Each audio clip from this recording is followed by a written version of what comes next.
so sorry bởi vì là cô vừa bị rớt mạng xong, rất nhiều nỗ lực đã giúp cô kết nối lại với các bạn. Thì cô vừa mới nói qua là trong hôm nay chúng ta sẽ làm những gì. Đầu tiên chúng ta sẽ làm quen với bác West và luyện tập một chút về listening skills. Và tiếp theo đó là chúng ta sẽ giải quyết những vấn đề về phát âm. Trong cái phần này thì cô đảm bảo rằng là hôm nay các bạn sẽ có những cái cách nhìn về pronunciation rất khác so với những gì mà trước đây các bạn đã từng tiếp cận và đã từng học. Và nó sẽ thực sự hữu dụng nếu sau đấy các bạn có thể áp dụng được cái điều mà hôm nay cô và West có thể chia sẻ. Tiếp theo đó là cái phần cuối cùng, khi không có West nữa thì cô sẽ trả lời cái phần câu hỏi Q&A. Cái phần mà hôm qua các bạn đã gửi rất là nhiều câu hỏi cho cô trên fanpage rồi qua inbox, tất cả những câu hỏi liên quan đến phát âm thì cô sẽ cố gắng trả lời hết. Ok, are you ready? Chúng ta hãy bắt đầu nhé. Okay, so hello, how are you today? I'm great. How are you? Yeah, me too. I'm very fine. So firstly, can you introduce something about yourself so other students can know about you? Okay. My name is Wes. I'm from Canada. I lived in a town called Edmonton in Canada. There was snow on the ground when I left. In Canada, I ran a business. And I've been in Vietnam now for about 6 months. Ok, các bạn có hiểu được bác West vừa nói cái gì không nhỉ? Bác vừa nói rằng là bác tên là West. Okay, so I feel that a lot of students are confused about your name. Maybe West or West. Okay, can you spell it? Yes, I can. The spelling is W-E-S. Tên của bác West là W-E-S. Không có chữ T nhá, không phải là cái hướng Tây như chúng ta vẫn thường nghĩ đâu. Ok, đấy là tên bác nhá, West. Ok, các bạn có thể gọi một cách thân thương như vậy. Những thông tin cơ bản về bác West là bác ấy tên là West này, bác ấy đến từ Canada. Về nghề nghiệp thì bác ấy có sở hữu một vài cái startup riêng của bác ấy ở Canada. Và bác ấy sang Việt Nam được khoảng 6 tháng rồi. So I think maybe the student understand more about you now. You want to give them a challenge, right? Yes. The challenge is to practice your listening skills. I'm going to talk about three or four things that I love in Vietnam. Okay. And you can try and remember what they are. So sorry, can I translate it? Cô vừa mới xin phép bác West là có lẽ để cô dịch cho các bạn hiểu một chút về cái phần này đã. Là bác West thì là một người làm kinh doanh, làm startup ở bên Canada, cho nên là bác ấy rất thích những cái gì mà mang tính là thử thách. Khi mà đến đây ngày hôm nay thì ngay lập tức bác ấy đề nghị với cô là ok, Trang ơi, tao nghĩ là tao cần phải mang lại một cái thử thách cho các bạn nghe, các bạn cảm thấy hào hứng và muốn nghe thêm được và có lợi cho bạn ấy. Cho nên là bác West sẽ rèn luyện các bạn cái listening skills luôn trong buổi hôm nay bằng cách là bác ấy sẽ nói 3 hoặc là 4 điều mà bác ấy thích về Việt Nam. Và nhiệm vụ của các bạn là cố gắng nghe cái điều đấy và typing lại cái điều đấy ở phía dưới. Thì cái câu trả lời nào là chính xác nhất và nhanh nhất thì các bạn sẽ nhận được một phần quà từ bác West đáng yêu của chúng ta.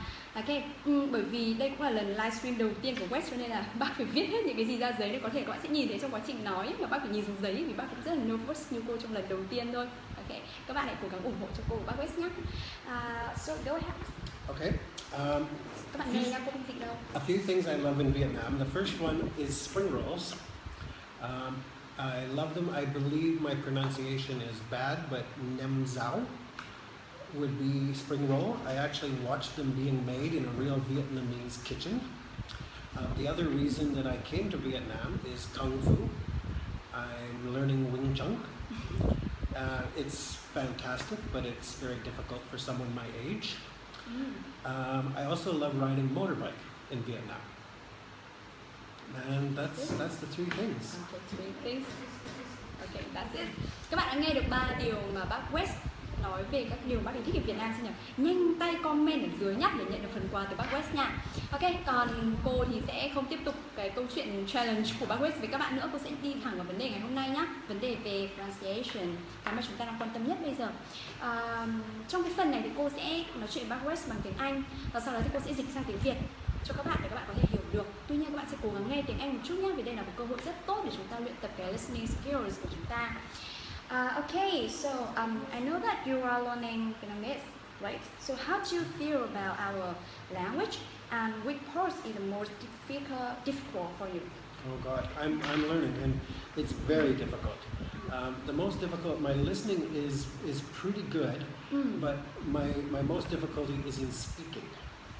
My pronunciation is terrible. Go away, I don't think so. Cái phần mà cô vừa hỏi bác West là thực ra bác ấy đang học tiếng Việt, bác ấy sang Việt Nam bác có đang học tiếng Việt. Thì cô hỏi bác ấy nghĩ thế nào về cái ngôn ngữ của chúng ta, và cái phần nào trong tiếng Việt là cái phần mà bác ấy cảm thấy là khó khăn nhất, the most difficult part. Thì bác ấy có trả lời là đúng là bác ấy đang học tiếng Việt. Bác ấy cũng cảm thấy là cái kỹ năng nghe của bác ấy không hề tồi, bác nghe rất là tốt. Khi mà cô nói thế này bác có thể hiểu một số phần đấy. Tuy nhiên là cái phần speaking ấy, cái phần nói thì lại khá là tệ, đặc biệt là phần pronunciation, nghĩa là cái phần phát âm tiếng Việt của bác ấy rất là tệ, bác ấy tự nhận là terrible. Cô thì không nghĩ là terrible lắm đâu, tí nữa các bạn sẽ được nghe bác ấy nói tiếng Việt nhé. Okay, so you say that pronunciation is the most difficult part, right? Can you make it more details? Yeah, it's very, very difficult to make the tones. To make the correct sounds in Vietnamese is very difficult for a Western person that speaks English. It's just done very differently. This one, maybe. I'm not sure where I am exactly. Here. Oh. Here. Mistake. Here. Okay. But in your first I believe it's because teaching English, I see a lot of students making funny mistakes in English pronunciation. Okay. Thì để cô dịch nhá. Okay, I will translate it. Okay. Bác West, bác ấy có nói là thế này này, là khi mà bác ấy ở Việt Nam ấy, và bác ấy có tham gia một số khóa giảng dạy tiếng Anh cho người Việt ấy, thì bác ấy thấy người Việt mắc nhiều cái lỗi phát âm tiếng Anh nó rất là buồn cười. Đấy, và cái đấy thì bác ấy thấy là nó buồn cười. Tuy nhiên là khi mà bác ấy nói tiếng Việt ấy, thì bác ấy thấy rằng là nó cũng rất là khó và nó cũng buồn cười luôn, bởi vì bác ấy thấy cái phần dấu, cái tones là cái phần dấu ấy, nó cũng rất là khó với một người nước ngoài, với một người Tây mà học ngôn ngữ là tiếng Việt. Thì đây là những cái gì mà bác ấy vừa chia sẻ. Thì bây giờ cô và bác West sẽ cùng nhau, maybe we will share more about pronunciation topic. Yeah, we will make it detailed so that everyone can understand it. Rồi, thì bây giờ cô và bác West sẽ đi sâu hơn vào cái pronunciation này để mọi người có thể hiểu rõ ràng hơn nhé. Okay, so this, yeah. Can you give me the longest word in your language? Bác West hỏi cô là cái từ dài nhất trong tiếng Việt là từ nào? Có bạn nào giúp cô xem từ nào dài nhất không nhé? Cô sẽ thử xem là từ nào dài nhất. Okay, so I think this one, cái từ này. Đối với cô từ này là từ dài nhất luôn. I think this. Cái nghiêng. Nghiêng. Nghiêng. Nghiêng. Nghiêng. Nghiêng. Nghiêng. Okay, nghiêng. Actually, this one, I think it has 7 letters, right? 1, 2, 3, 4, 5, 6, 7 letters. Cái từ này có tận 7 chữ cái liền, chắc đây là từ dài nhất trong tiếng Việt rồi đúng không? Okay, I think this one, yeah. Okay. Yeah, I've never seen it before. You can pronounce it for me. Nghiêng. Nghiêng. No, nghiêng. Nghiêng. Yeah, perfect. Okay. Oh, sorry. Read Yeah. that so Yeah. everyone can see your face. Right. Bị mất connect rồi này. But in English, a word can have one sound, like cat, 2 sounds like teacher, 3 sounds like family. I mean, an English word can have several sounds. And it is so tired for us if we have to speak all the sounds with the same efforts. So we have something West, called... you are reading. You are reading. I am reading, sorry.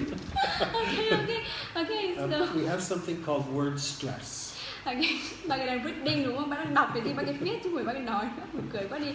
Thì là như thế này, thì cô nói rằng là cái từ dài nhất trong tiếng Việt là từ nghiêng. Đó, nhưng mà bác ấy nói rằng ok, từ nghiêng nó rất là dài, nhưng mà người Việt chỉ cần nói một âm tiết thôi, nghiêng, nói một phát là xong. Nhưng trong tiếng Anh ấy, thì một từ có thể có một âm tiết, ví dụ như là one sound like cat, right? Đúng rồi, một từ một âm tiết, ví dụ như là cat, từ con mèo á. Rồi, 2 âm tiết, what would you say? The second one? Teacher, right? Yeah, teacher. 2 âm tiết, ví dụ như là teacher, 2 âm tiết đúng không? Và từ 3 âm tiết như là family, 3 âm tiết liền. Thế thì một từ có thể là có nhiều âm tiết trong tiếng Anh. Nó không giống tiếng Việt thì một từ chỉ có một âm tiết thôi. Cái này các bạn cần lưu ý nhé. Đó. Vậy thì cái việc mà chúng ta đọc các âm tiết trong cùng một từ ấy, nó không thể giống nhau được.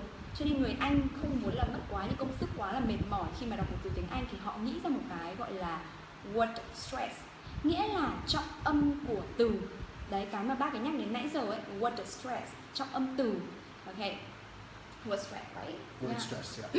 Yeah. So, for example, How do you pronounce this word? Industry. You may say This one, this right? one. Industry. Industry. Bác ấy có chuẩn bị cái từ này cho các bạn. Các bạn thử phát âm cái từ này xem nào. Các bạn sẽ có thể nói là gì nào? Các bạn thử đi. Okay. So what? So switching pages. Okay. Cái từ mà bác ấy vừa rơi cho các bạn ấy, từ này này. Các bạn thử tập nói đi. Từ này rất quen thuộc đúng không? Công nghiệp đấy, nghĩa là công nghiệp. Okay, you continue. So no, it's wrong. You must say industry. When you focus on the first sound, it's the stress of the word. So the sound is industry. Có nghĩa là có thể các bạn sẽ thường quên đọc là industry. Đọc như thế không có đúng, mà cách đọc đúng của nó là industry. Industry nghĩa là các bạn nhấn vào cái âm đầu tiên, âm n. Thì khi mà các bạn nhấn vào cái âm n thì các bạn sẽ thấy là cái trọng âm ấy nó rơi vào âm tiết đó. Thì đấy chính là cách mà người ta nhấn nhá trọng âm từ đấy. Okay, so I think maybe student understand about what the stress. Maybe we will move to another one. Okay. Đến đây thì chắc là các bạn đã hiểu kỹ hơn về trọng âm của từ rồi đúng không? Thì chốc nữa cô sẽ comment nhá, cô sẽ add thêm cái link cô hướng dẫn rất là kỹ về trọng âm của từ, cái video cô đã hướng dẫn rồi, thì các bạn có thể xem kỹ lại cái phần đấy. Tại vì trong cái buổi hôm nay thì cô muốn nói tổng quan về phát âm luôn, chứ không quá đi sâu ở một phần nào cả. Vì những cái phần đi sâu đấy thì cô đã đều làm video hết rồi, các bạn có thể xem sau nhá. Rồi, thì that's one right? Yeah. Okay, so I have a question for you. Oh, yeah. Do you know what the Vietnamese language has that English doesn't? Vietnamese has, but English doesn't. Yes. I think maybe it's piece of cake. It's Vietnamese tones.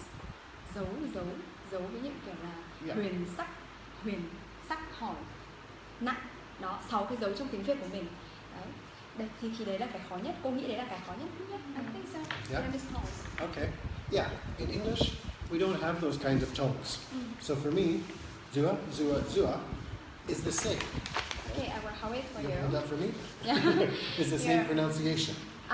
Đây, cái này. Đây là 3 cái từ mà đối với West nó thật là kinh khủng vì nó giống nhau. 3 cái từ quả dưa, quả dứa ấy. Can you say it again? Zua, zua, zua. Nghe có vẻ là hơi phân biệt đúng không? Ngày đầu tiên mà cô gặp bác ấy thì bác ấy đọc 3 quả này giống y hệt nhau luôn. Ok, giống nhau. So last week I came into a restaurant and ordered pineapple smoothie, but they gave me watermelon. I ordered again, and they came with pineapples. It came with watermelon. Ok. Ok, có nghĩa là lần trước khi bác đi nhà hàng á, thì bác ấy có gọi món là sinh tố dứa. Sinh tố dứa, cái món này này. This right. Yeah. Bác ấy gọi cái món này sinh tố dứa. Nhưng mà cái anh phục vụ bàn ấy, anh ấy mang cho bác ấy một cốc sinh tố dưa. Đây là cái này này. Dưa. Ok, đó. Thế khi mà bác ấy không đúng mà bác ấy cố gọi lại, bác ấy miêu tả các kiểu, cố phát âm các kiểu, nhưng ngay lập tức anh phục vụ bạn lại mang ra thêm một cốc sinh tố dứa để bác có 2 cốc sinh tố dứa liền. Okay, so what did you do with 2 glasses of watermelon, right? I just kept them both. Oh my god, so I don't think that you don't like watermelon as well. You like it, right? Well, Thì bác ấy bảo bác uống luôn cả 2 cốc, sau đấy bác ấy chẳng biết làm thế nào cả. Okay, so that's about Vietnamese tones. Đấy là cái vấn đề về dấu trong tiếng Việt của mình. Nghĩa là trong tiếng Việt mình có dấu sắc này, dấu huyền này, dấu hỏi này, dấu ngã này, dấu nặng này. Thì người nước ngoài người ta không có cái dấu đó. Cho nên là khi mà đọc tiếng Việt ấy, những cái từ mà có dấu ấy, hầu hết là người ta đọc giống nhau hết. Ví dụ như là tăm hay tắm thì cũng là tăm hết, không đọc có dấu luôn. Mà cũng vì cái vấn đề này cho nên là người Việt mình khi mà nói tiếng Anh ấy thì mình thường áp dụng dấu vào tiếng Anh. Đó, đấy là cái lý do vì sao mà các bạn thấy khi mà các bạn đọc tiếng Anh các bạn rất hay thêm dấu sắc này, hay là dấu huyền này, hay là dấu nặng cho nó. Okay, you know that in Vietnamese we don't have how to say it? In Vietnamese we have the tones. So people try to apply it for English. right. For example, when we want to talk about road, you know the road. Khi mà mọi người muốn nói từ con đường đúng không? Road, để cô viết từ đấy ra các bạn nhé. Road. Cái từ đấy ở đây đúng rồi. Đây này. Đấy, khi mà mọi người cố gắng đọc từ này, từ quen thuộc đúng không? Thì mọi người sẽ ngay lập tức đọc là dốt, đúng không nhỉ? Đúng rồi, dốt. Dốt bởi vì sao? Bởi vì trong tiếng Việt nó có dấu sắc. Tiếng Anh không có dấu sắc nhưng mà mọi người quen rồi, quen đọc nó sẽ là dốt. Đó. Ok, thì cái việc này là tiếng Anh nó không có. Tiếng Anh sẽ không bao giờ đọc là dốt được, bởi vì trong tiếng Anh không có dấu sắc. Thì đấy là một cái lỗi sai rất là nghiêm trọng của người Việt mình khi phát âm tiếng Anh. Đó là cố gắng đưa hết thì các cái âm đấy vào, các cái dấu đấy vào trong tiếng Anh. Rất là sai nhá, thì chúng mình phải bỏ qua cái đấy luôn nhá. Okay, I see it. Hey everyone, please don't add tones when speaking English, because we don't have tones in our language like you do. West vừa mới nhắn nhủ rằng là mọi người đừng có thêm dấu vào trong từ tiếng Anh nhé, bởi vì trong tiếng Anh bác West bác không có dấu, nên là mọi người cũng đừng làm điều này với tiếng Anh. Okay, so do you understand? Các bạn đã hiểu về cái phần dấu này chưa nhỉ? Dấu má này hơi phức tạp đúng không? Rồi chúng ta sẽ cố gắng luyện tập và cô sẽ đưa nhiều ví dụ hơn ở phía sau nhá. Bạn nào có câu hỏi gì về phát âm thì cứ comment nhá. Vì chốc nữa sau khi mà trò chuyện với bác West xong thì cô sẽ dành thời gian để trả lời kỹ hơn câu hỏi của các bạn. Còn bây giờ có bác West thì chúng ta rất là lịch sự để nói chuyện với bác ấy đã nhá. Okay, so about this one, right? Yeah, ending sound. I think ending sound is wrong as well. Okay. So yeah, how about this? Me? Just say it. I have this for you. I need you to pronounce this. I'm writing. Yeah, here. To me that says mitt. Can you say it again? Mitt. Ok, các bạn thấy không? Đây là một loại quả yêu thích của nhiều bạn đúng không? Mùa hè nóng chết đi được. Thì bác West vừa nói đó là mitt. Mitt. Bác ấy đọc cái chữ T này lên luôn. Trong khi người Việt mình đọc thì chỉ cần là mít là xong, mình không đọc T đúng không? Ok, thì vì sao lại như thế? Vì sao? Ok, so you say it mitt with T at the end, right? Bác ấy đã đọc cái chữ mitt với cái âm T ở cuối cùng ấy. Nhưng mà cô sẽ giải thích cho bác West này cho bác ấy hiểu nhá. West, you know that in Vietnamese we never pronounce the ending sound. Yeah, never the consonant sound at the end of a word. We never do it. Oh, but we do in English. Yeah, đó ra. Cô vừa nói với bác West là bác ấy đọc như thế chưa có đúng, bởi vì trong tiếng Việt thì chúng ta không bao giờ phát âm cái phụ âm, cái consonant ở phía cuối của từ, cái âm ending sound á. Thì bác West nói là nhưng mà tiếng Anh thì bọn tao lại làm như thế. Trong tiếng Anh thì tiếng Anh đã bắt buộc phải phát âm cuối ở cuối từ. So, for example, I will say cat. Okay, cat. With a T. Từ con mèo đúng không? Cat, từ đấy ai cũng phải biết rồi. Ok, cô lại viết lại cho các bạn. Thì bác West sẽ đọc cho các bạn xem từ này nha, để xem các bạn đã đọc đúng con mèo chưa nha. Or I'll say grass with an S. Cái từ này cat, được chưa? Bác ấy đọc có T này. Các bạn có thấy là bác ấy vừa đọc có từ. Okay, the other words is grass, right? Other word is grass. Grass with S, right? Yes, with S. Cái từ còn lại bác ấy đọc ấy là từ này, grass. Các bạn thường đọc cỏ là gì? Grass đúng không? Grass hết rồi thế thôi. Đó, nhưng mà thực ra là grass, có sờ ở cuối nữa. Đấy thì cái ở cuối này với cái t ở cuối này nó chính được gọi là ending sound. Rồi ok, đến đây các bạn cố nhớ cho cô nhé, là phải phát âm đuôi trong tiếng Anh, cái mà trong tiếng Việt không cần. Okay, West. Okay, so lesson learned. I don't have to pronounce the end sounds in Vietnamese words, but you do have to pronounce the end sound in English words. Ok, cái này thì hơi kỳ đúng không? Là bác West thì không cần phải phát âm T chữ mít. Đó, không cần phát âm ending sound trong một từ tiếng Việt. Nhưng chúng ta là người Việt thì lại phải phát âm ending sound trong một từ tiếng Anh. Cái này rất đặc biệt đúng không? Nhưng mà chúng ta cần phải nhớ cái điều này nhá. Ending sound là một cái mà mọi người thường sai rất là nhiều đấy. Ok, I think we finish this. Okay, so I just want to tell a funny story. Okay, a funny story. Yeah, go ahead, because I know that everyone loves joyful thing, I think. Okay, my new Vietnamese friend told me that he had a new pet, but I heard almost like bet. Yeah. So I don't understand what he wanted to bet me because he made the wrong pronunciation of the P sound. P. So, yes, the P Okay, sound. so can I translate? Yeah. Because it's quite long. Yeah.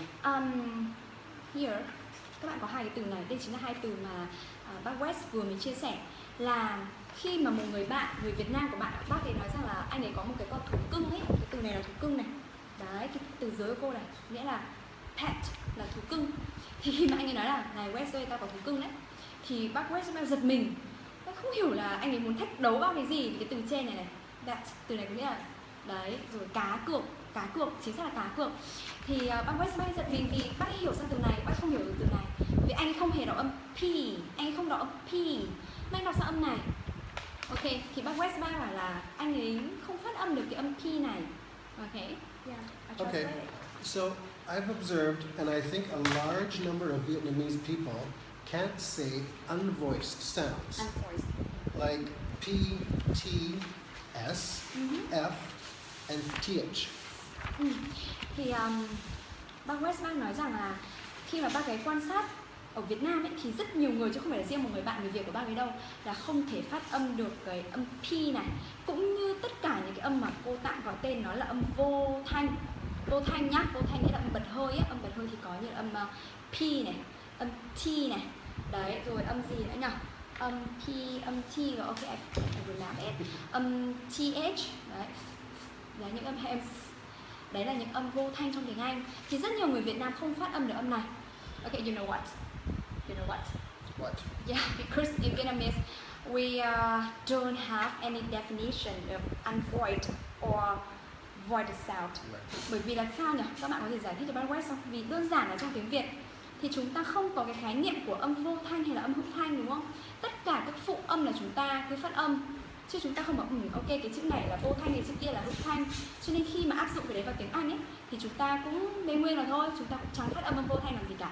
Đó, thành ra là chúng ta bị sai ở cái đấy đấy. Okay. Okay, so I just want to remind all of you that you need to differentiate voiced and unvoiced sounds. Cô đã nhắc rồi nhưng mà bạn nhắc lại nên cô lại phải dịch lại, không bác lại giận mất. Là bác ấy muốn nhắc các bạn rằng là khi mà nói tiếng Anh ấy, thì các bạn nhất thiết là phải phát âm được rõ ràng cái âm unvoiced và voiced sound, nghĩa là cái âm vô thanh và âm hữu thanh. Chắc chắn là cô sẽ gửi cho bạn cái link về video về unvoiced và voiced sound để các bạn hiểu rõ hơn. Thì vì sao? Bởi vì tiếng Anh nó là như vậy. Nếu các bạn phát âm sai thì sẽ giống với câu chuyện như là pet hay là bet lúc nãy sẽ bị nhầm. Cũng giống như một số từ như chúng ta có như là con lợn chẳng hạn thì là pig, đúng không? Cái âm P bật hơi. Nhưng chữ to lớn thì lại là big. Nếu mà chúng ta đánh đồng như nhau, phát âm đều là big thì người ta chẳng biết mình nói từ con lợn hay từ to lớn nữa, đúng chưa nhỉ? Hay là ví dụ một từ khác như là đấy, pet và bet là một từ rất là điển hình rồi. Đấy thì cô muốn lấy ví dụ con lợn hay là từ to ấy để các bạn hiểu rõ hơn là mình phải bắt buộc phát âm cái âm vô thanh hữu thanh nó cực kỳ rõ ràng ra. Thì cái này các bạn phải luyện tập thôi, vì người Việt Nam mình vốn là không quan tâm cái đấy rồi, nên chúng ta phải luyện tập cái phần này thôi. Okay. So West, yeah, I have something for you. This one thing, I will write it down so everyone can see it. Các bạn chờ cô một chút nhé, cô viết cái từ này ra để đố các bạn phải đố bác West đọc từ này luôn. Vì cô vừa mới nghĩ ra cái từ này. Đây, chờ một chút nha. Cô Trang viết thì không có được đẹp lắm. Here, can you say this? It says than. Again. Than? Đây là từ gì nhỉ? Đây là tên của bạn nào đang ngồi ở xem không? Khi các bác West đọc thì chắc các bạn phải phì cười đúng không? Vì bác ấy đọc nó nghe nó kỳ, nó không giống chữ thanh trong tiếng Việt của mình lắm đúng không? West, so how do you pronounce th like this? To me it's th, like thank in English. Okay, yeah, I got it. Câu hỏi là vì sao bác ấy lại phát âm cái tên này, cái chữ thanh đẹp đẽ của chúng mình như thế mà bác ấy đọc thành phèn. Thì câu hỏi bác ấy, bác bảo là bởi vì cái từ này ấy, bác ấy nhìn thì bác có thấy nó rất là giống chữ gì trong tiếng Anh, các bạn biết không? Chữ thank, chữ cảm ơn trong tiếng Anh rất là giống với chữ này. Để cô viết luôn nhé.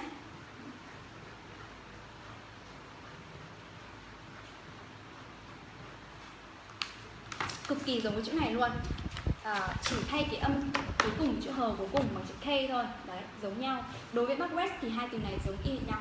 Cho nên bác ấy phát âm một từ tiếng Việt dựa trên cái hiểu biết của bác ấy về một từ tiếng Anh. Đấy, nó sẽ như thế. I have an example for you. For example, a lot of my students, they call this one. Cô lại phải viết rồi các bạn. Khổ quá, hôm nay phải viết nhiều quá. Đây, ok.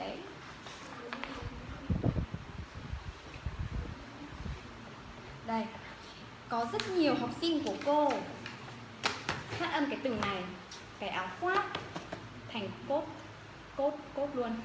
This one. Yeah. Coat. Yeah. Bác West đọc cho chúng ta rồi đấy. Coat. Có âm ở cuối đúng không? Coat là cái áo khoác. Nhưng mà mình lại đọc thành luôn thành coat. Vì sao? Bởi vì là đơn giản là trong tiếng Việt có một từ này, và khi chúng ta nhìn vào cái từ mới này thì ngay lập tức trong đầu chúng ta ấy, nó sẽ luẩn quẩn, nó sẽ hiện ra cái từ này, và chúng ta sẽ cố gắng đọc cái từ này giống cái từ này. Nghĩa là sao nhỉ? Khi là học từ mới trong một ngôn ngữ mới thì chúng ta vẫn cứ bám vào ngôn ngữ mẹ. Đấy, tìm xem có cái gì giống không, có cái gì mà nhìn nó na ná nhau không thì chúng ta đấy, phang luôn và đọc luôn. So I see that and both Westerner and Vietnamese, well, when we learn a new language, when we see a new word, we will try to think about a word in our mother language, I think, and then we try to apply this for the new word. Yeah. Yes. Cái này thì cô nghĩ rằng là chắc là không phải riêng người Việt Nam của chúng mình đâu, mà các bạn thấy đây lúc nãy bác West, đây cũng đọc cái chữ gì lúc nãy bác đọc nhỉ? Chữ thanh đúng không? Đây cũng đọc như chữ thank, đọc giống như vậy, nghĩa là bác ấy cũng đang tìm một từ trong tiếng Anh. Đấy, nhìn nó giống để đọc một từ tiếng Việt. Và tương tự học sinh Việt Nam mình thì tìm một từ trong tiếng Việt để đọc một từ trong tiếng Anh. Nghĩa là chúng ta đang cố gắng đồng hóa ngôn ngữ đi, tìm cái cách nào đấy để mà làm cho nó giống nhau để đọc nó. Thì so it's true. No, Yes. right. Yeah. No. I'm learning Vietnamese, and I always focus on pronunciation. And I believe learning English is the same. Bác West vẫn muốn nhấn mạnh rằng là khi mà bác ấy học tiếng Việt ấy, thì bác ấy rất là tập trung vào phát âm. Và bác ấy tin rằng là phát âm ở trong tiếng Anh cũng quan trọng, cực kỳ quan trọng luôn. Đấy là lý do vì sao mà hôm nay cô có thể mời bác West, một người cực kỳ bận rộn, chủ của hai cái công ty ở Canada, mà có thể ngồi nói chuyện với các bạn. Vì bác ấy rất là quan tâm về cái vấn đề học ngoại ngữ ở Việt Nam. Mặc dù bác ấy bận lắm, bận vô cùng luôn, nhưng mà cũng chịu khó viết để nhớ kịch bản ngồi đây nói với các bạn. Thì có thể là cái khả năng diễn đạt của bác ấy, cái phần mà nhìn vào ống kính ấy chưa được tốt lắm thì các bạn thông cảm nhé. Nhưng mà cô nghĩ những cái chia sẻ của bác ấy rất là tốt, vì là những cái quan sát trong quá trình bác học tiếng Việt ở đây thì bác ấy nói rằng là phát âm là cái quan trọng nhất khi bác ấy học tiếng Việt, bác ấy tập trung nhất vào cái đấy.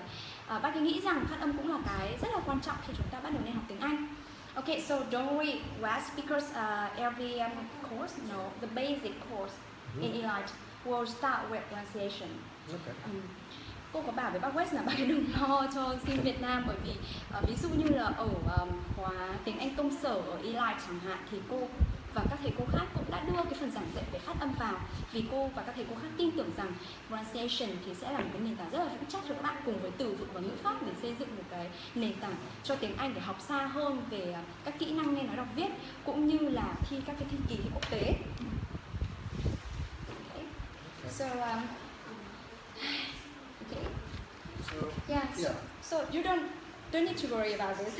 Yeah, I think that your approach is excellent. You're doing very well. Yeah. And you're not only beautiful, but you're also smart. Okay, come on, Wes. Okay, thank you. Okay. Thank you anyway. Goodbye. Goodbye. So where are you going now? Home. You go home to Yeah. sleep.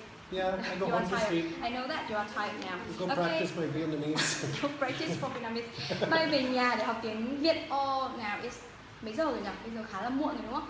It's too late now, and you try to learn Vietnamese now. Wow, you are so hardworking. Bác rất là chăm chỉ đúng không? Các bạn cũng cố học tiếng Anh chăm chỉ như bác West của chúng ta nhé. Do you wanna say goodbye to them? Yeah, I'd like to say goodbye to everybody. And Okay. practice your pronunciation. Okay, bác West muốn nói lời tạm biệt với các bạn để bác ấy về nhà luyện tập tiếng Việt bây giờ đây. Có lẽ là chúng ta sẽ tạm biệt bác West tại đây nhá. Còn cô sẽ tiếp tục một mình với các bạn để trả lời các phần câu hỏi. Everyone say goodbye to West. Bye bye. Bye. Cảm ơn West. Thank you anyway. Yeah, thank you a lot. Thank you. Rồi. Lần đầu tiên cô cũng làm việc với bác West trong cái show này. Bình thường thì cô với bác West thì trao đổi với nhau rất là nhiều bằng tiếng Anh rồi bằng tiếng Việt. Nhưng cũng như cô lần đầu tiên lên hình, lần đầu tiên mà livestream với các bạn thì bác vẫn còn đang nervous, khổ thân bác ấy. Đó thì cô cũng rất là lo lắng, và cô nghĩ là hôm nay bác West cũng vậy. Bác đến đây từ rất là sớm, từ 6 giờ tối để mà hỏi cô là tao sẽ nói thế này có được không? Tao đã viết ra rồi, mày đọc hộ tao cái xem tao nói thế này thì các bạn có hiểu được không? Thì bác rất là quan tâm đến xem là khi bác ấy nói có bị nhanh quá không, có bị chậm quá không. Đó. Wes, sorry Wes, can you wait for me about 15 minutes? Yeah. I will talk to you later. Cô sẽ nói chuyện với Wes trong khoảng 15 phút nữa. Nghĩa là cô trò chúng ta sẽ có khoảng 15 phút nữa để mà trò chuyện để bàn với nhau về cái vấn đề về pronunciation.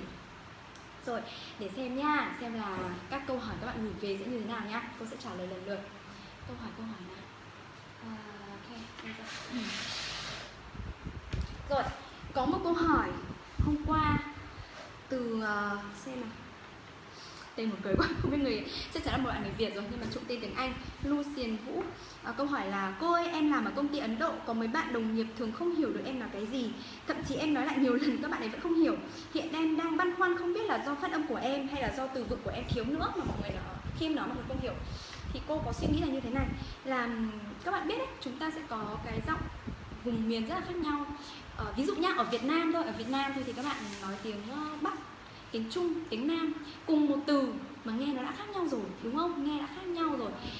Cho nên tiếng Anh cũng vậy, ở những đất nước khác nhau thì cái accent, nghĩa là cái accent đó, nó rất là khác nhau luôn. Chúng ta có anh Ấn này, anh Sinh này, anh Mỹ này, anh Úc này, anh Anh này, bây giờ chúng ta có cả anh Việt nữa, đúng chưa? Thế thì khi mà cái accent khác nhau ấy, thì cái việc mà người ta khó nghe ấy là chuyện rất là dễ hiểu thôi, các bạn đừng quá lo lắng về việc này. Tuy nhiên là chúng ta vẫn phải tìm cách giải quyết nó, bởi vì nếu mà để cái accent này mà nó ảnh hưởng đến phần giao tiếp của chúng ta thì không tốt chút nào cả. Thì cô nghĩ là các bạn sẽ phải như thế này, Lucian Vũ ạ, em sẽ cần phải thay đổi bằng một trong hai cách sau. Thứ nhất là em hãy tập cho các bạn đồng nghiệp người Ấn của em hiểu được cái accent của em bằng cách em nói rất nhiều, nói ngày lúc nào cũng nói cho chúng nó quen đi với cái accent của mình. Và sau đó khi mà mọi người nghe thì mọi người ngấm nhiều rồi thì mọi người sẽ bắt đầu hiểu được cái accent của em và nghe được những cái gì em nói. Cái cách thứ hai, cách này thì nghe nó hơi ngớ ngẩn một chút vì không ai khuyên các bạn học tiếng Anh Ấn là đúng không? Nhưng mà bây giờ cô lại khuyên. Bởi vì nếu mà các bạn làm việc ở bên Ấn Độ, nghĩa là các bạn học tiếng Anh để phục vụ công việc của mình. Mà công việc các bạn là ở đâu? Ở Ấn. Đồng nghiệp các bạn là ai ạ? Là người Ấn. Đất nước các bạn sinh sống ở đâu? Là Ấn Độ. Thì cái việc mà các bạn học cái accent của Ấn để có thể mà giao tiếp dễ dàng hơn, sống thoải mái hơn thì cũng không có gì là vấn đề cả. Thì có thể là em hãy đừng lo lắng quá về cái việc là tại sao bây giờ người ta cố đi học anh Mỹ, mình thì học Anh Ấn, vì cái đấy nó tốt cho em mà, đúng không? Thì các bạn có thể thử cái đấy. Nhưng còn một cái vấn đề mà cô đang lo sợ là có thể em gặp vấn đề này đấy, nhiều là có thể là không phải do accent nhiều đâu, bởi vì accent thì cứ ở tầm 2-3 tháng là mình quen, mình nói được rồi, có thể do vấn đề về từ vựng và ngữ pháp đấy. Cho nên là phải work on cái này nhá, tìm xem chính xác vấn đề của mình là ở cái gì đã. Có thể em hỏi luôn đồng nghiệp của em đi là mày không hiểu tao nói cái gì bởi vì là tao phát âm từ này sai, hay là vì cái từ này tao dùng không có đúng đấy, tại sao không nhờ người ta hỏi xem. Ok nhá. Câu hỏi thứ hai, có một bạn tên An hỏi này: ôi người đi làm như em có theo được các lớp ở trung tâm cô không? Em không thích học chung với sinh viên lắm ạ, vì em thấy em học khá là kém.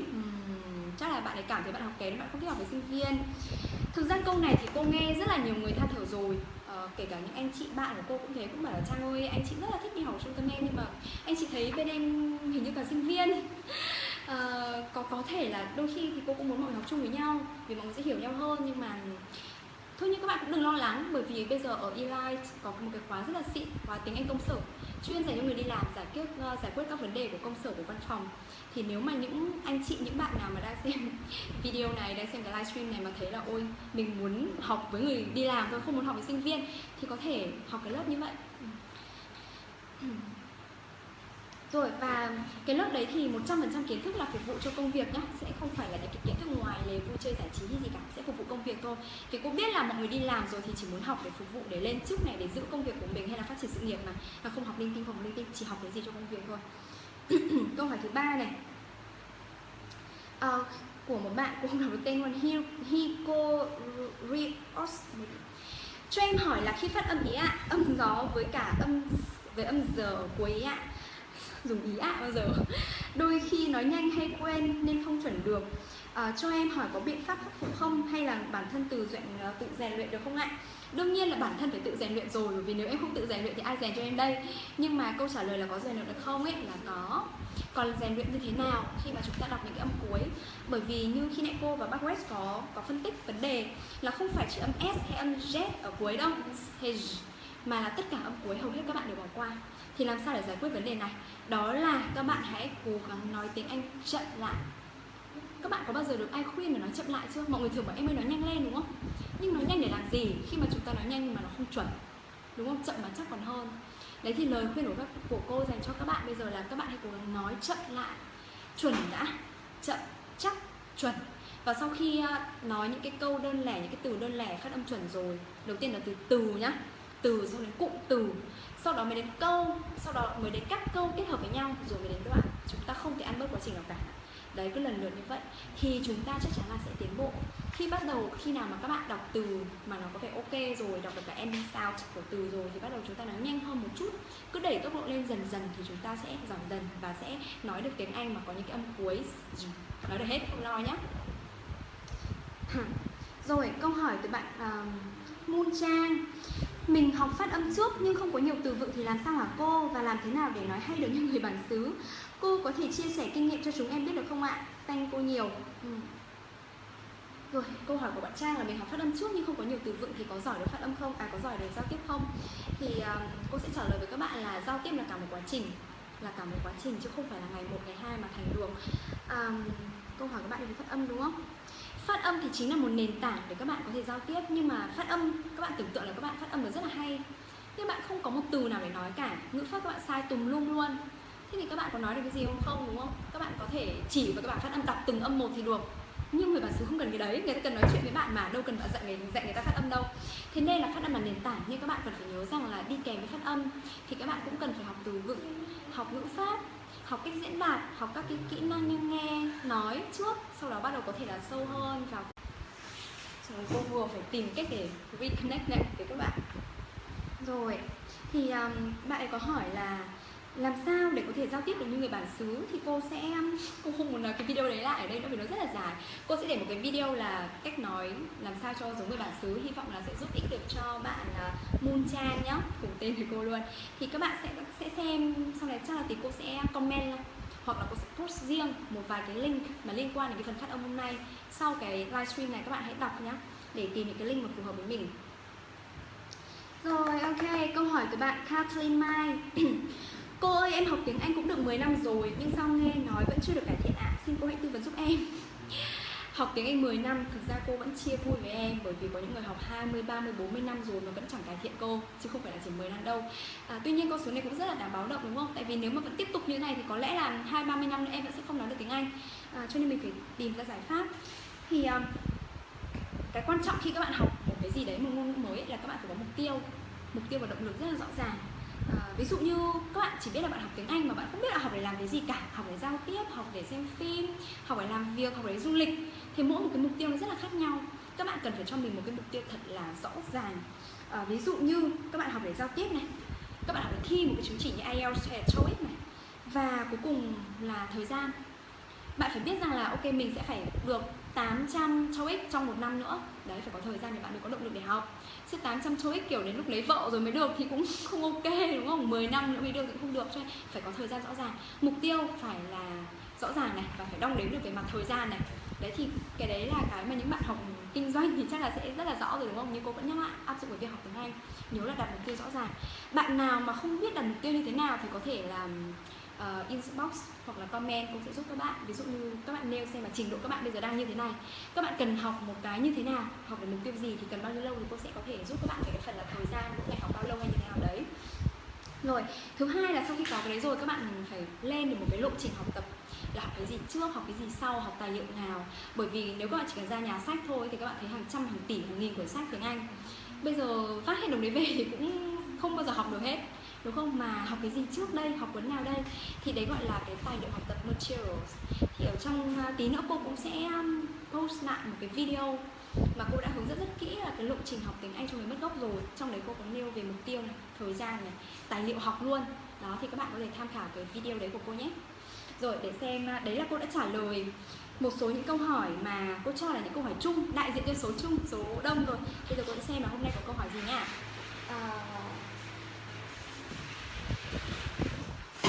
Các bạn chờ một chút nhé, để cô xem câu hỏi hôm nay nào. Đây rồi.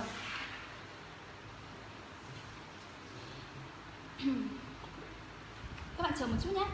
Tại vì cô đang livestream bằng điện thoại, bây giờ cô phải xem trên laptop xem là các bạn học cái gì nãy giờ đã.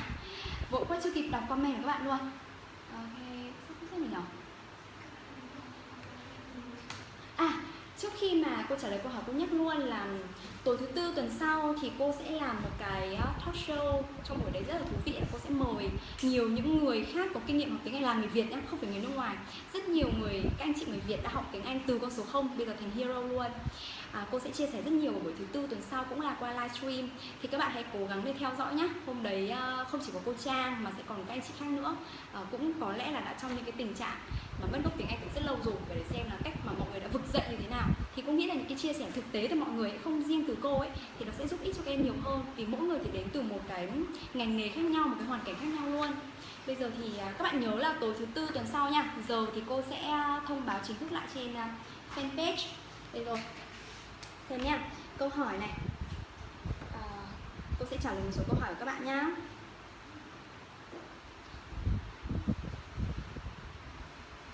Cô ơi nói thêm về phần hữu thanh và vô thanh đi ạ.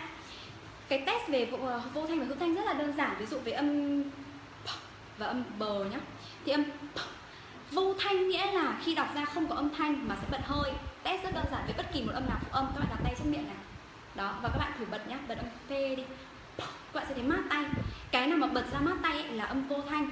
Còn cái nào bật ra không mát tay, không có tí gió, mát hay nóng của bạn than phiền với em thấy nóng.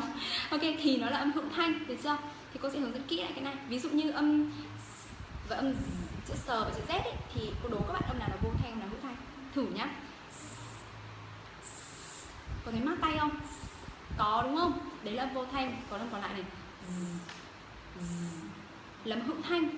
Được chưa? Răng, lưỡi, môi giống nhau, nhưng một cái bật hơi, một cái không bật hơi. Đấy là vô thanh hữu thanh. Đấy là câu hỏi của bạn. Ôi, chắc là nhanh quá, chưa kịp nói tên bạn ấy. Rồi, bạn Dương Mỹ Hạnh. Phát âm thành thạo thì cần phải đạt những điều kiện gì ạ? Phát âm thành thạo thì cần phải đạt những điều kiện gì? Như các bạn vừa thấy cô và bác West vừa mới tổng kết và chia sẻ rất là nhiều ấy. Thì các bạn phải đọc được, thứ nhất là đủ âm này, không được bỏ âm gì, đặc biệt là âm cuối, gọi là ending sound. Rồi thứ hai là phải đọc vô thanh hữu thanh chuẩn này. Thứ ba là gì nhỉ? Không được đồng hóa tiếng Anh với tiếng Việt. Nghĩa là các bạn không được tìm một từ tiếng Việt để mà đọc một từ tiếng Anh là từ mới. Có một số cái nữa, cô cũng đã làm một cái video ấy, 5 nguyên tắc vàng về phát âm trong tiếng Anh. Các bạn lại xem lại cái đấy nhá. Vì sao? Bởi vì cô muốn là tranh thủ là lúc mà nói chuyện thì giải thích những cái gì mà cô chưa có làm cho các bạn. Còn cái gì mà cô đã làm video rồi thì các bạn chỉ có kiếm lại trên YouTube. Trên YouTube cô làm cực kỳ nhiều tài liệu về phát âm luôn. Chắc chắn xem các bạn sẽ thấy nó là giải quyết những cái vấn đề các bạn bây giờ. Còn khi mà nói chuyện thế này cô muốn nói cái gì mà cô chưa làm. Rồi các bạn thì cô sẽ gửi link nhé, nên đừng lo. Và một cái điều quan trọng nhé, lúc nãy cô với West quên chưa dặn các bạn là khi mà học phát âm tiếng Anh ấy, mua ngay một cuốn từ điển mà thôi đừng mua phí tiền. Dùng iPhone, Samsung hay là nói chung cứ smartphone, các bạn có thể tra từ điển. Cách học phát âm tốt nhất là các bạn bật cái file nghe ra nhá, từ điển online nhá, từ điển giấy thì không có cái gì để bật. Từ điển online thì bật cái file nghe ra, nghe đặt lên tai này, nghe thật kỹ này, nghe xem người ta phát âm như thế nào. Nghe xong đừng cười nhá, nghe xong phát âm lại theo. Được chưa? Phát âm lại theo khoảng 3-5 lần gì đấy, nhắc lại theo cái đấy để chúng ta hình thành trong đầu, in vào não chúng ta một cái phát âm chuẩn đã. Được chưa? Rất quan trọng nữa, chứ đừng nhìn cái phát âm đấy xong cười. Ui, cái từ này mình cũng biết nhưng chưa chắc phát âm đúng đâu. Thế nên là nhớ rằng là khi học từ mới thì phải mở từ điển ra để tra cái phát âm, chứ đừng nghĩ rằng là chỉ cần học nghĩa của nó là xong. Vì khi các bạn nói thì các bạn thấy là cái gì quan trọng, chúng ta phải phát âm được đúng người ta mới hiểu từ đấy mà. Kể cả em biết nghĩa bằng trời nữa mà em phát âm sai người ta cũng chẳng hiểu gì cả. Giống câu chuyện của West là kiểu pet với bet. Đấy, lúc nãy hiểu nhầm ngay lập tức luôn. Cô ơi làm sao để cải thiện của bạn Phương Dung này. Cô ơi làm sao để cải thiện listening skills. Thứ nhất listening skills phải có S nhá. Đấy là cái lỗi sai cơ bản của người Việt là cái skill là không có S. Rất buồn cười luôn, phải có S. Listening, speaking, writing, reading phải có S nha. Skills. Đó. Cô nhắc một tí thế thôi vì cô thấy các bạn hay sai quá. Bên cạnh đấy này thì cái phần nghe cô sẽ có riêng một buổi chia sẻ về làm sao để nghe tốt hơn. Buổi đấy cô sẽ chia sẻ rất nhiều những cái link nghe, những cái file nghe, những cái tài liệu nghe mà cô thấy là đúng là kiểu như là phép màu cho cô ấy. Nên là cô sẽ chia sẻ với các bạn trong buổi đấy những cái bí quyết nghe của cô. Còn trong buổi hôm nay thì bạn Phương Dung vừa hỏi cô ấy, cô có thể nhắn nhủ với em luôn là em phát âm tốt, chắc chắn là kỹ năng nghe của em sẽ lên. Cô đảm bảo luôn. Được chưa? Liên quan đến phát âm mà. Em cứ phát âm tốt thì kỹ năng nghe của em sẽ lên. Nên đầu tiên đừng lo gì cả, hãy luyện tập phát âm cho thật chuẩn đã. Rồi cô ơi, bạn Ngọc Mai này, cô ơi em muốn giao tiếp tiếng Anh tiến bộ nhưng chẳng biết bắt đầu như thế nào ạ. Thì đấy lại là câu chuyện là lộ trình học như thế nào, học cái gì trước cái gì sau, tài liệu như thế nào, đúng không? Đánh giá quá trình tiến bộ ra sao. Thì các bạn lại xem lại video lộ trình học tiếng Anh cho người mất gốc từ A đến Z của cô nhá. Chắc các bạn thấy cô cứ quảng cáo đi quảng cáo lại cái video đấy. Tại vì nhiều bạn hỏi quá. Ok. Cách nối âm trong câu. Cô lại phải quảng cáo một cái video khác. Cô có dạy riêng một bài về nối âm. Các bạn cũng chạy lên YouTube tìm xem nhé. Nếu không thì tí cô sẽ chịu khó tìm lại gửi cho các bạn vậy. Chị dễ thương quá. Cảm ơn em Triệu Trung Đức. Cảm ơn em. Học bắt đầu từ đâu cho người mất căn bản ạ? Cái câu hỏi này hy vọng lần sau các bạn không hỏi nữa. Bởi vì cô Trang đã cất công dành hẳn bao nhiêu tháng trời suy nghĩ và hàng tuần để viết kịch bản để làm cái video là học tiếng Anh từ A đến Z cho người mất gốc rồi. Hy vọng các bạn đều có thể xem video này và tìm ra được cái phương pháp học và cái tài liệu học cho mình nhé.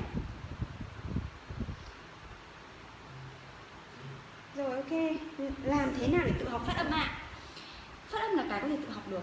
Cô nghĩ như thế, nếu mà em là người có khả năng bắt chước tốt, em có khả năng quan sát, chính xác là quan sát và bắt chước tốt. Bởi vì có những người là nhìn nhá, kiểu cô dạy phát âm, chạy lên nhìn miệng cô đứng gần em nhìn cả, nhìn xong rồi vẫn phát âm không được. Rất là buồn cười luôn. Xong cứ kiểu đầu tội là tại vì cô răng các em, rồi lưỡi các em, thứ ra không phải em ạ. Cấu tạo răng lưỡi miệng của người Việt là giống nhau, mà cũng không phải riêng của người Việt mà là của năm châu là giống nhau. Người Anh cũng cấu tạo như vậy, họ phát âm được thì mình cũng sẽ phát âm được, chẳng qua là mình chưa quen thôi. Cho nên mình cứ luyện là sẽ được. Còn làm sao để tự học thì cô nhắc lại là các bạn cần phải có khả năng quan sát tốt, phải quan sát trước khi phát âm. Thứ hai là bắt chước tốt. Đấy, quan sát hoặc là nghe. Đó, thì các bạn sẽ có thể tự học được tiếng Anh. Các bạn tìm mấy cái nguồn ở trên YouTube. Ví dụ cô có làm những bài giảng về hướng dẫn phát âm tiếng Anh đấy, các bạn xem lại những cái bài đấy. Video nào cũng thế, cô sẽ có một cái quay rất là cận miệng của mình để các bạn quan sát. Và cô đều cố gắng đọc cái âm đấy ra rất là chậm để các bạn nghe. Thì đấy, các bạn có thể nghe cái phát âm đấy và nhìn cái miệng cô và bắt chước lại theo. Làm theo một cái gương nhá, lấy một cái gương để trước mặt mình nhìn xem miệng em đã giống miệng cô Trang chưa. Rồi đọc ra, lấy một cái điện thoại ghi âm xem mình đã phát âm giống cô Trang chưa. Cứ đạt được miệng giống cô Trang, nói giống phát âm giống cô Trang là chuẩn rồi, được chưa? Cô còn nhớ có một đứa bạn, hôm trước có một bạn chê cô là cô đọc chậm thì chậm. Cô phát âm rõ là chậm, cô phát âm tiếng Anh rõ là chậm đi được. Các bạn biết không? Bởi vì là tại sao chúng ta phải nói nhanh? Cô lại hỏi lại các bạn tại sao các bạn muốn nói nhanh? Cô thì chỉ muốn nói làm sao cho chuẩn và diễn đạt là hết ý của mình, giao tiếp với người bản xứ mà người ta hiểu. Ví dụ cô có thể nói chuyện với bác West cả ngày liền, không vấn đề gì cả, không cần dùng từ điển, không cần có một người dịch ở bên cạnh. Thế là cô thấy vui rồi. Còn tại sao cô phải nói nhanh? Tại sao cô phải cố gắng giống một người bản xứ? Trong khi mình vốn dĩ là người Việt Nam, mình không sinh ra ở Anh, ở Úc, ở Mỹ, một cái nơi mà mình vốn sinh ra nó đã nói tiếng Anh rồi. Rõ ràng mình là người học tiếng Anh mà. Chúng ta là English learners chứ không phải là English speaker. Các bạn nhớ điều đấy nhé. Nên là đôi khi đừng có cho mình một cái gánh nặng quá là tại sao mình không nói được như bọn anh. Bởi vì vốn dĩ là em không phải là con của một người nói tiếng Anh. Vì khi sinh ra em đã được nghe tiếng Việt rồi, cái đấy nó ngấm vào mình rồi, những bài hát ru rồi. Đấy, cho nên là đừng có mà thắc mắc quá về cái việc, hay là đừng buồn quá về cái việc là mình không nói nhanh được nhé. Rồi rồi, phần của Lê Nhung này. Âm S khi nối với nguyên âm thì như thế nào? Các bạn có thể xem ở cái phần nối âm của cô có một số ví dụ liên quan đến S. Có một bạn này cô comment: ước gì có người yêu như bạn thì tiếng Anh của mình cũng cải thiện. Đây cũng là lời khuyên của cô cho bạn học tiếng Anh là con trai mà. Cô bảo các bạn yêu đến một bạn khối D nói tiếng Anh giỏi vào, xong bảo bạn ấy nói chuyện với mình bằng tiếng Anh thì chắc là tiếng Anh các bạn cũng sẽ giỏi hơn. Tại vì có một người đồng hành là quan trọng lắm. Rồi, gì nữa đây ạ? Bạn Thu Trang này, luyện tập tiếng Anh thế nào nói cho hay ạ? Em nghe nói chán lắm. Thì cái này cô có một cái mẹo cho các bạn nhé. Có thể là các bạn đã có rất nhiều cách luyện rồi, nhưng cô có một cái mẹo như thế này này. Là từ bé cô đã rất là thích hát. Cô cứ hát thôi, hát cả tiếng Anh cả tiếng Việt. Hồi đầu chưa có tiếng Anh thì hát tiếng Việt. Nghe người ta hát và mình cứ hát theo. Và khi mình hát mình cố gắng hát giống ca sĩ. Cho nên cô có thể là bắt chước được một số ca sĩ khác nhau, đặc biệt là Thùy Chi. Cô bắt chước giọng Thùy Chi rất là tốt. Sau đó khi mà mình biết đến bài hát tiếng Anh thì mình bắt đầu lại nghe người ta hát tiếng Anh và lại hát theo. Có thể không hiểu nhưng mà cố gắng hát theo đúng cái phát âm, cái ngữ điệu của họ. Thế là các em cứ tưởng tượng là khi mà em nói giống một người nói hay nhất thì mình sẽ là người nói hay nhì, được chưa? Thì cũng đã tốt hơn rồi. Cho nên hãy chọn những cái tài liệu chính thống để bắt chước. Bắt chước rất là quan trọng để tập nghe nói. Vì khi mà em nói như này em cũng không biết là hay hay không cả. Tiêu chuẩn hay hay không nó rất là khó. Em cứ tìm một người như là một ngôi sao người Mỹ nổi tiếng, một ca sĩ người Mỹ nổi tiếng, hay người Anh cũng được, và em bắt chước người ta từ những cái câu đơn giản đến những câu phức tạp. cố gắng là bắt chước nhé. Bắt chước tức là làm cho giống nhất có thể ở mức độ của mình, ở khả năng của mình, thì cái phần nói của em nó sẽ tốt hơn. Và khi mà em có cái thói quen là bắt chước như vậy thì em cũng sẽ học, em sẽ nghe được người ta mà, thì cái phần nghe của em tự nhiên nó cũng sẽ tăng lên, được chưa? Và phần nói thì nó tự nhiên lên. Đấy, thì có một cái mẹo là các bạn có thể tìm cho mình một ca sĩ hay một nghệ sĩ hay một speaker nổi tiếng. Ví dụ như là bạn nào mà nghe tốt ấy, nghe S rất là tốt, TED tôi sẽ dẫn link nhá, nghe cái cực kỳ tốt, vừa gia tăng kiến thức cho bản thân về nhiều lĩnh vực kinh tế, xã hội, chính trị, vừa luyện nghe và vừa có thêm rất nhiều motivation, có nhiều động lực để cố gắng cho cuộc sống. Cô là một fan của Tết. Bạn nào thích fashion thì có thể xem kênh FTV Fashion đấy. Cô cũng xem kênh đấy luôn, rất thích gặp những người nổi tiếng trên đấy. Bạn Tuấn Phan kêu là bạn gái mình không chịu dạy tiếng Anh cho mình. Thế này mình cũng kêu với cô chịu luôn. Vợ chồng em tự về xử với nhau nhé. Cô ơi, cô đọc âm giờ đi cô, với âm đờ cuối đi cô. Bó tay luôn. Âm giờ ấy hả? Giờ. Đấy, cô đọc rồi đấy, giờ. Bạn ấy bảo cô đọc âm giờ, cô đọc đúng là giờ luôn. Ý của bạn ấy là cô đọc cái chữ D ở trong tiếng Anh ấy, nó là d. Trong tiếng Anh không có chữ này nha. Đây. Các bạn trong tiếng Anh không có chữ này. Không có chữ D này nhá. Trong tiếng Anh chỉ có chữ d. Cho nên nếu mà em nào mà đến người nước ngoài nói câu là em đi đâu đấy ấy, thì người ta sẽ là em đi đâu đấy. Đấy, cái chữ D ấy, kiểu vác nguyên từ tiếng Anh sang tiếng Việt, đọc nghe cực kỳ buồn cười luôn. Tại vì người ta sẽ nghĩ nó là chữ D trong tiếng Anh ấy. Cô hát đi cô à? Ok, lần sau nha. Cô sẽ tập một bài gì nhỉ? Để cô nghĩ bạn nào thích nghe bài nào tiếng Anh mà không cao quá nhá. Cô không hát được cao quá, có thể gửi cho cô tên bài hát cô sẽ tập. Cô hát bài xe đạp của Thúy Chi đi cô. Đây là show về tiếng Anh mà sao bắt cô hát bài tiếng Việt vậy? Đạp xe nơi sân trường. Đúng nhỉ? Cô phải để bài xe đạp không? Chắc thế lâu rồi không hát. Cô xinh quá, cảm ơn. Cô có mẹo gì để là trọng âm không ạ? Đấy, lại là vấn đề mà liên quan đến trọng âm. Cô có một cái video chia sẻ về cách đánh trọng âm trong tiếng Anh. Nó cũng có một vài quy tắc đấy. Ví dụ như trước duration thì là trọng âm sẽ rơi vào âm tiết trước nó chẳng hạn. Đấy, thì có một vài quy tắc. Nhưng mà các bạn biết không, học quy tắc tiếng Anh ấy, thì những cái bất quy tắc ấy nhiều hơn. Thế nên là rất là mệt nếu mà chúng ta cứ chỉ chăm vào quy tắc thôi. Cái mẹo duy nhất của cô là nghe nhiều, đọc nhiều, biến nó thành của mình. Và khi mình cần nó thì mình sẽ tự speak it out một cách rất là tự nhiên, chứ không phải lúc đấy phải nghĩ. Kiểu như em định nói chữ con mèo nhá.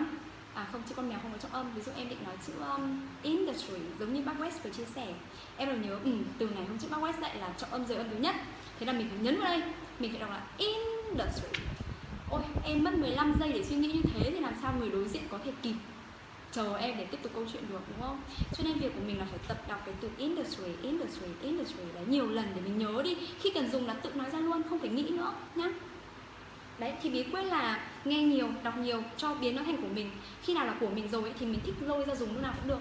Còn khi nào là của người ấy, mình đi mượn ấy, thì tiền giống như tiền của mình ấy, mình thích tiêu gì thì tiêu, đúng không? Đi mượn, đi vay thì sẽ không chủ động được. Khá là mệt rồi, mấy giờ rồi nhỉ? Cô để xem mấy giờ. Ôi, 10 giờ mất rồi. Rồi tóm lại nhá, có một bạn Trà Linh hỏi này, cô ơi có cách học từ vựng nào hay không ạ? Đương nhiên là có. Cô vừa mới quay một cái video về cách học từ vựng, sẽ sớm đẩy lên YouTube cho bạn xem nhá. Gọi là cách học từ vựng là chủ động, rất hay ho. Cô rất tâm đắc với video đấy luôn, bởi vì cô đã cho rất nhiều bạn áp dụng và thành công rồi, nên cô nghĩ là các bạn sẽ thích. Cô nghĩ là sẽ hữu ích. Xem nào. Em xem được 30 phút rồi mà quên không bật loa. Bó tay luôn, em xem gì nãy giờ. Em xem kịch câm mà. Cô ơi làm sao phát âm tiếng Anh tốt hả Huy? Ý em là âm. Ý bạn ấy là phát âm chữ the. Chữ the trong tiếng Anh các bạn hay đọc là the vậy các bạn. The. Cái th đấy nó là cái âm. Các bạn có thể xem lại video sẽ âm của cô nhé. Bạn Vũ Anh đã hiểu cho em, comment cái cô xem nào. Bay, rồi để bắt có là bài fate, khó quá.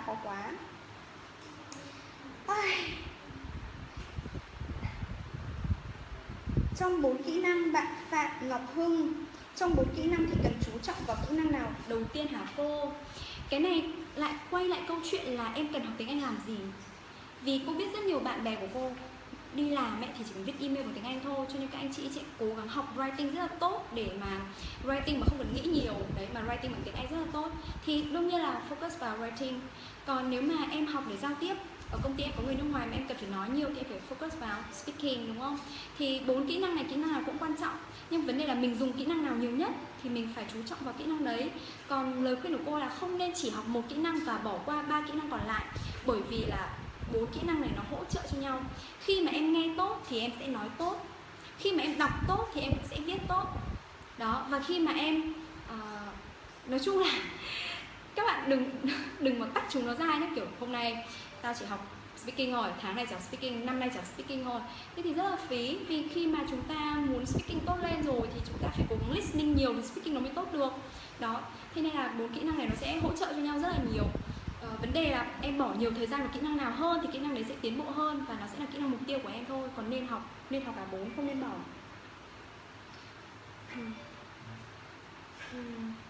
Có bạn hỏi cô là cô có người yêu chưa? Các bạn đoán xem cô có người yêu chưa?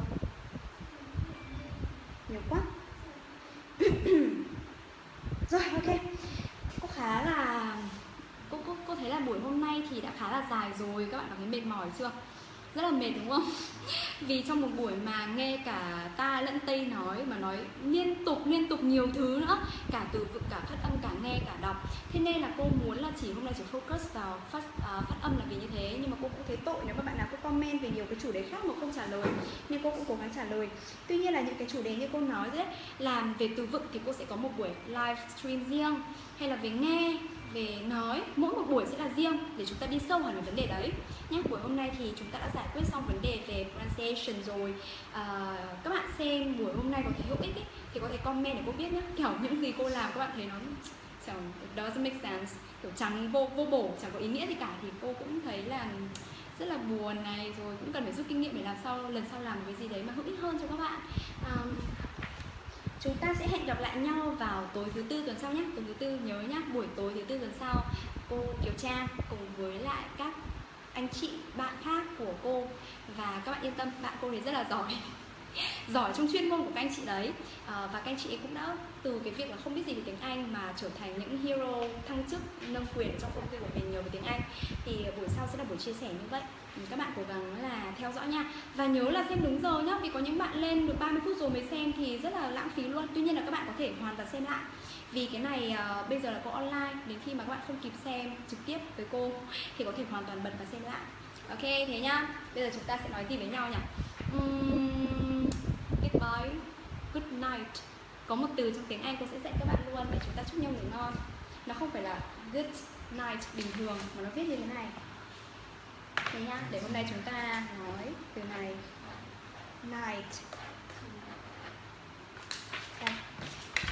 Đây là một cách nói tắt thôi, nó không phải là không chữ lắm đâu. Nite. Night. Night là chúc ngủ ngon đấy. Ok, goodbye and night. Chúc bạn ngủ ngon và hẹn gặp lại các bạn vào những livestream tiếp theo của cô. Cô sẽ post tất cả những link, những cái video, những cái tài liệu mà cô vừa nói trên fanpage của Elight. Các bạn cứ click vào đấy để xem nhá. Và đương nhiên rồi, nếu các bạn cảm thấy livestream hôm nay của cô như thế nào và bác West như thế nào, bác West đang rất quan tâm về mọi người cảm thấy bác như thế nào, thì nhớ comment để cô và bác West biết nha. Bây giờ thì tạm biệt, bye bye. Tân nào.